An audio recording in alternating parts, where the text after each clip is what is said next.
Ababaka ba Parliament abakyala abava ku ludda oluvuganya gavumenti balidde matereki n'abasirikale ba poliisi ababadde babatangira okugenda ku minisitule y'ensonga z'omunda mu ggwanga okutwala ekiwandiiko ekyemulugunya ku ngeri gye batulugunyizamu poliisi n'amagye bwe baba balina enteekateeka ez'enjawulo mu bitundu byabwe.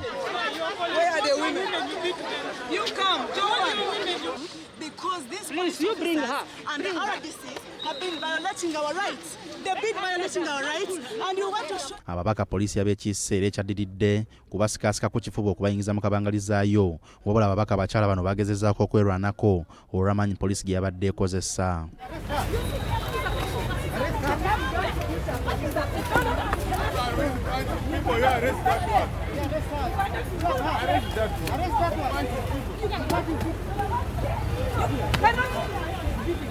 Poliisi egamba nti mu kavuvuŋŋaano kano abasirikale baayo abakyala basatu balumiziddwa okuli Elizabeth Mutonyi, Nasiyo Deborah ne Nakimba Maria era baweereddwa ebitanda mu ddwaliro lya Iran Uganda Hospital Naggulu ate abalala ne basiibulwa bajjanjabirwe mu maka gaabwe.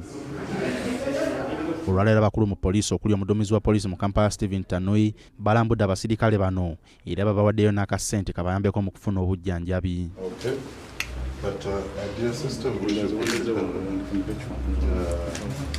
Omwogezi wa poliisi mu ggwanga Fred Enanga ategeezezza nti poliisi yabakanyedda n'okunoonyereza embeera eno kwe yavudde era amangu ddala bakuyita ababaka bano babitebye. The police officer is an attack on constitutionalism in this country, is an attack on rule of law in this country.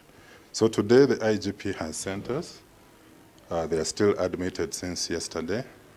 He has sent some logistics to help promote their welfare. So that is why we are here today. Enanga era agamba nti ababaka bano babuusa emitendera mingi nga bayikalakaasa kuba baminisita babadde basobola okubayita mu Parliament okusinga okuteekawo embeera eyaleese obuzibu. The Honourable Minister of Internal Affairs is somebody whom the Office of the Speaker, the Deputy Speaker of Parliament, the chairpersons of the different committees are always inviting at Parliament. And these are options that were not exhausted, and they were there for the members of Parliament to exhaust.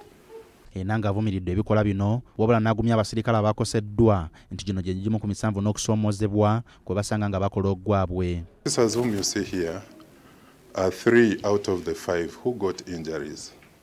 Some of the pictures didn't come out clearly, but female honourable members of Parliament, some had removed their shoes and were hitting the officers repeatedly.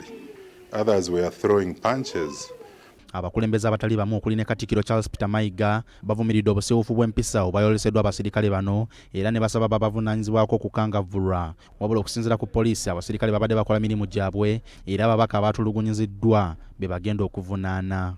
Sulaiman Sebugwawo, BBS Terefayina, Ageesigika.